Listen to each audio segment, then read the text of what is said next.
आगे हम बात करते हैं ऊर्जा आइगन मान की। तो ऊर्जा आइगन मान एक विमीय सरल आवर्ती दोलित्र के लिए श्रोडिंगर समीकरण को हल कर स्वीकार्य तरंग फलन प्राप्त करने के लिए जो महत्वपूर्ण प्रतिबंध लैम्ब्डा प्राप्त होता है वह निम्न है। तो lambda equals to 2n+1, 2n+1 इसको समीकरण 10 से डिनोट कर दिया, जहाँ क्वांटम संख्या n इक्वल्स टू 0, 1, 2, 3 अर्थात शून्य या कोई धनात्मक पूर्णांक है।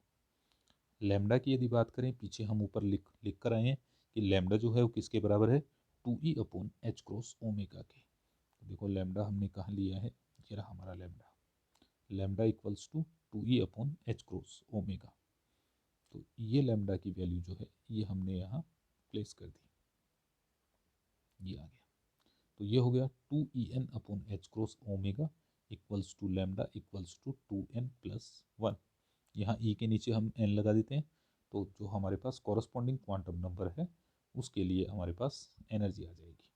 तो n के कॉरस्पॉन्डिंग एनर्जी जो है वो En से हम डिफाइन करेंगे। तो हमने कहा En जो है इसको हल कर ले, तो En equals to n+12h cross omega, omega equals to 2 nu और h cross equals to h/2। जब हम इसको हम हल करेंगे तो इससे हमें मिलता है n+12h न्यू। तो h cross equals to h/2 और ओमेगा इक्वल्स टू 2 न्यू। तो h क्रॉस ओमेगा हो जाएगा h न्यू। ये हमने यहाँ रिप्रेजेंट किया है समीकरण नंबर 11 से, जहाँ न्यू चिरसम्मत दोलित्र की आवर्ती है। समीकरण 11 से स्पष्ट है कि क्वांटम यांत्रिकी में एक दोलित्र की ऊर्जा क्वांटीकृत होती है। क्वांटम दोलित्र के ऊर्जा स्तर चित्र भी प्रदर्शित है। तो हमने वैल्यूज रखी n equals to 0, 1, 2, 3 and so on. तो हमें क्या मिलती हैं, हमें इसके जो ऊर्जा स्तर हैं वो हमें प्राप्त होते हैं। जो क्वांटम दोलित्र है इसके ऊर्जा स्तर प्राप्त होते हैं। तो चित्र में हमने दिखाया है, ये हमारा चित्र हो गया। हमने लिखा En equals to n+12h cross omega. सबसे पहले हमने n इक्वल्स टू 0 रखा, 0 रखते हैं तो ये टर्म खत्म। एनर्जी जो हमें मिलती है E0 equals to 12h cross omega. n equals to 1 रखें तो E1 equals to 3/2h cross omega. इसी प्रकार n इक्वल्स टू 2 से E2 equals to 5/2h cross omega. n equals to 3 के लिए E3 equals to 7/2h cross omega प्राप्त होता है एंड सो ऑन। तो यहाँ से हमें एक चीज़ प्राप्त होती है कि प्रत्येक ऊर्जा स्तर के मध्य ऊर्जा अंतराल h क्रॉस ओमेगा का है, और साथ ही ये ऊर्जा स्तर जो है ये क्वांटीकृत है, ये कंटिन्यूस नहीं है। तो यहाँ हम देख रहे हैं energy E0 equals to 12h cross omega है, फिर उसके बाद में डायरेक्ट वैल्यू जो है वो 3/2h क्रॉस ओमेगा है। तो इनके बीच की वैल्यूज हैं ये पॉसिबल नहीं होती है। समीकरण 11 से यह प्राप्त होता है कि क्वांटम दोलित्र की न्यूनतम ऊर्जा n इक्वल्स टू 0 रखने पर E0 equals to 12h new जो है वो प्राप्त होती है। यह मान शून्य बिंदु ऊर्जा कहलाता है, या यूं कहें कि यह क्वांटम दोलित्र की न्यूनतम ऊर्जा स्तर को रिप्रेजेंट करता है। यह पूर्णतः क्वांटम प्रभाव है। परिबद्ध कण के लिए अनिश्चितता सिद्धांत के अनुरूप है।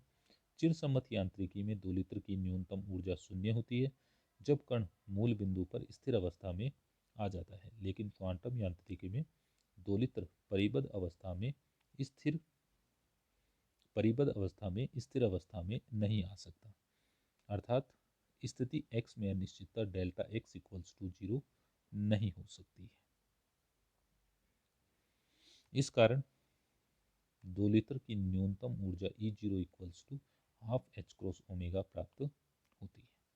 तो जो हमारी चिरसम्मत यांत्रिकी है, चिरसम्मत यांत्रिकी के अनुसार दोलित्र की न्यूनतम ऊर्जा शून्य होती है जब कण मूल बिंदु पर स्थिर अवस्था में आ जाता है, लेकिन क्वांटम यांत्रिकी में दोलित्र परिबद्ध अवस्था में स्थिर अवस्था में नहीं आ सकता। तो इस स्थिति में जब वो अगर मान लो दोलित्र जो है यदि वो स्थिर हो जाता है तो उसकी स्थिति में अनिश्चितता delta x equals to zero हो जाती है। तो हम यहाँ लिख रहे हैं स्थिर अवस्था में नहीं आ सकता, तो इसलिए delta x equals to zero नहीं हो सकता। इस कारण दोलित्र की न्यूनतम ऊर्जा E zero equals to half H cross omega प्राप्त होती है। अब इससे आगे यदि हम बात करें आइगन फलन की, तो सरल आवर्ती दोलित्र की ऊर्जा आइगन फलन ई एन के संगत ऊर्जा आइगन फलन जो है, तो हमने कहा सरल आवर्ती दोलित्र की ऊर्जा आइगन मान, यहाँ मान ई एन के संगत, यहाँ हमें लिखना है मान वैल्यू ई एन के संगत ऊर्जा आइगन फलन निम्न होते हैं। तो जो हमारी समीकरण नंबर 8 थी, एक बार देख लेते हैं हम समीकरण 8 को। ये जो तो ये हमने निकाला psi equals to e raise to power minus Y square by two h Y.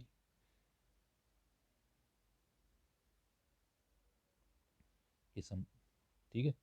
तो psi n equals to n n e raise to power minus Y square upon two h n y. यहाँ n n जो है ये प्रसामान्यीकरण नियतांक है।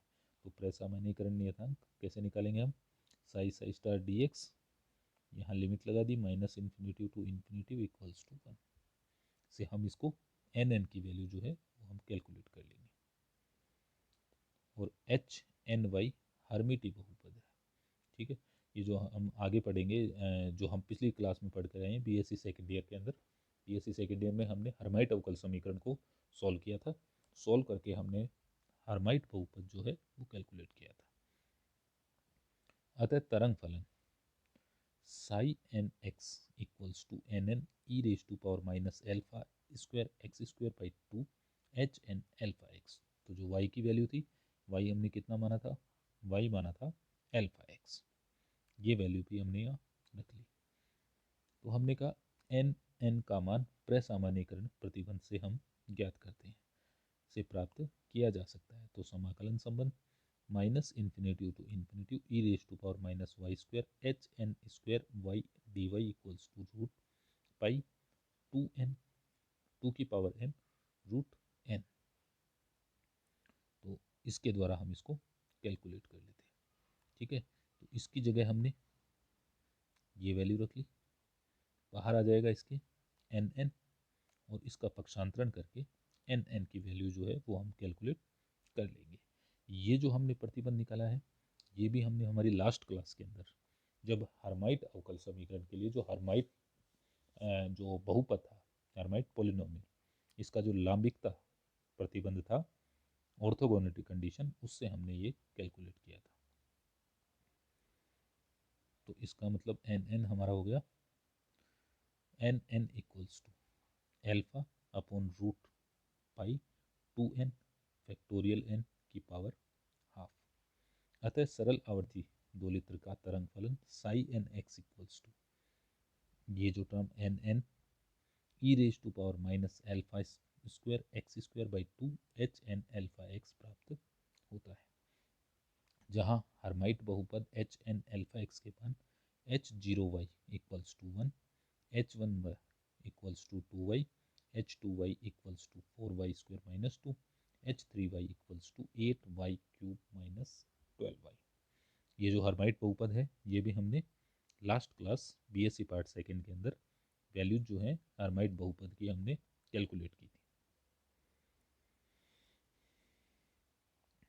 Quantum संख्या n के प्रथम चार मानों n इक्वल्स टू 0 1 2 3 के लिए आइगन फलन साई n और संगत ऊर्जा आइगन मान ई एन सारणी में दिए गए हैं। इन तरंग फलनों का ग्राफीय निरूपण चित्र में प्रदर्शित है। तो सबसे पहले हम इनको देख लेते हैं। तो हमने कहा यदि हम n इक्वल्स टू 0 रखते हैं, n इक्वल्स टू 0 के लिए ऊर्जा आइगन मान हाफ एच क्रॉस ओमेगा प्राप्त होता है। तरंग फलन psi n equals to alpha upon root pi की power half E raise to power minus Y square by two प्राप्त होती है। तो हमें क्या करना है, यहाँ पर 2 की पावर n, तो हमने कहा 2 की power 0, n equals to 0 factorial 0, ठीक है, E raise to power minus alpha square x square by two, और एच एन एल्फा एक्स, तो एच एन 0, तो ये 1 के बराबर है, तो into 1 E raise to power minus alpha square x square by 2 प्राप्त होता है। तो 2 की पावर 0 1 के बराबर, फैक्टोरियल 0 भी 1 के बराबर, इंटू 1 1 ये वाला, फिर E raise to power minus alpha X square, तो हमें मिला alpha upon root pi, alpha upon root pi की power half E raise to power minus Y square by 2। अब इसी प्रकार n इक्वल्स टू 1 रखने पर एनर्जी जो है वो 3/2 एच क्रॉस ओमेगा प्राप्त होती है। और यदि हम तरंग फलन की बात करें तो ये हमारा तरंग फलन है, तो हमने कहा अल्फा अपॉन रूट पाई 2 की पावर 1 2 फैक्टोरियल 2 2 की पावर हाफ, ठीक है, फिर E raise to power minus Y square by 2 into 2y हमें प्राप्त होता है, ये जो यहाँ से, ठीक। इसको हमको क्या करना है, हल करना है। इसको जब हम हल करेंगे तो 2 इंटू 2 4, 4 जब बाहर आ जाएगा तो 2, 2 से 2 कैंसिल, तो यहाँ बचा हमारा y, तो y हमने रख लिया, ये आ गया। इसी प्रकार n इक्वल्स टू 2 रखकर हम तरंग फलन कैलकुलेट कर लेंगे, n इक्वल्स टू 3 रखेंगे तो भी हम तरंग फलन कैलकुलेट कर लेंगे। अब यहाँ से हमें एक परिणाम और प्राप्त होता है, तो क्या प्राप्त होता है, हमने कहा जब n इक्वल्स टू 0 2 4 है और एक है n equals to 1 3 5 and so and so, तो पहले हम बात कर रहे हैं किसकी, ऊपर वाली कंडीशन, तो इसका मतलब जब n इक्वल्स टू 0 2 4 है, तो हमने कहा यहाँ देखते हैं और यहाँ देखते हैं, ठीक है, दोनों में यहाँ वाई स्क्वायर है, यहाँ वाई स्क्वायर है, तो अगर y को रिप्लेस करूँ माइनस वाई से, ठीक है, y को रिप्लेस कर दिया माइनस वाई से, तो यहाँ कोई फ़र्क नहीं पड़ता और यहाँ कोई फ़र्क नहीं पड़ता। अब यहाँ यदि हम देखें तो यहाँ भी 2y स्क्वायर माइनस 1 है, तो वाई स्क्वायर यहाँ अगर y को माइनस वाई से रिप्लेस करूँ तो इस पर कोई प्रभाव नहीं पड़ता है। इसका मतलब जब n सम है तो इस स्थिति में तरंग फलन जो है ये सममित सिमेट्रिक होता है। अब दूसरी कंडीशन हम ले लेते हैं n इक्वल्स टू 1 3 5, तो 1 और ये हो गया 3, पहले 1 को समझ लेते हैं। हमने कहा y को रिप्लेस किया माइनस वाई से, तो यहाँ तो कोई फ़र्क नहीं पड़ता, परंतु यहाँ y है, तो यहाँ y है तो साई y जो है वो हमें प्राप्त होता है माइनस साई y, ठीक है। अब नीचे वाली कंडीशन में आगे यहाँ पर, यहाँ इस पर तो y को माइनस वाई से रिप्लेस करें तो कुछ फ़र्क नहीं पड़ता, परंतु जब हम यहाँ करते हैं इसमें तो कोई प्रभाव नहीं पड़ा, ठीक है, पर इसके अंदर क्या करता है, प्रभाव पड़ता है। तो इसका मतलब जब 1 3 5 रखते हैं तो हमें तरंग फलन साई वाई जो है वो प्राप्त होता है माइनस साई वाई। तो इसका मतलब ये हो गया, इस स्थिति में जब n इक्वल्स टू ओड है, विषम है, तो उस स्थिति में तरंग फलन जो है वो प्रतिसमित होता है। तो ये हमने यहाँ लिखा है। सरल आवर्ती दोलित्र के आइगन फलनों की एक विशेषता यह है कि n के सम मानों के लिए, सम इवन वैल्यूज के लिए साई एन वाई भी सम अर्थात सममित फलन होते हैं, जबकि n के विषम मानों ओड वैल्यूज के लिए साई एन बी विषम अर्थात प्रतिसमित एंटी सिमेट्रिक होते हैं। ये तरंग फलन परस्पर लांबिक ऑर्थोगोनल होते हैं। तो ये जो फलन है सम और विषम, ये कैसे होते हैं, ऑर्थोगोनल होते हैं, मतलब psi n star x psi m x d x, इसका हम समाकलन कर दे माइनस इन्फिनिटी से इन्फिनिटी के बीच में, तो वैल्यू जो है ये 0 प्राप्त होती है। तो हमने कहा सबसे पहले n इक्वल्स टू 0 के लिए तरंग फलन चित्र में प्रदर्शित है, ये हमने चित्र में दिखा रखा है। तो हमने कहा अगर चिरसम्मत यांत्रिकी की बात करें तो ये जो तरंग फलन है ये यहाँ तक बाउंड है, इससे बाहर पाए जाने की प्रायिकता 0 होती है, परंतु क्वांटम यांत्रिकी में बाहर पाए जाने की भी कुछ परिमित प्रायिकता होती है। ये जो बाहर की तरफ निकला हुआ है ये प्रदर्शित कर रहा है। साथ ही ये तरंग फलन n इक्वल्स टू 0 के लिए है, तो ये कैसा है, सममित है। सममित का मतलब अगर यहाँ से हम इसको फोल्ड कर दें इस प्रकार, तो ये एक दूसरे को ओवरलैप करते हैं। अब ये जो है n इक्वल्स टू 1 के लिए साई 1 y प्रदर्शित है, तो बाहर पाए जाने की कुछ परिमित प्रायिकता है, और यहाँ पर तरंग फलन जो है ये परिवर्तित होता है, तो केंद्र पर इसके पाए जाने की प्रायिकता 0 होती है।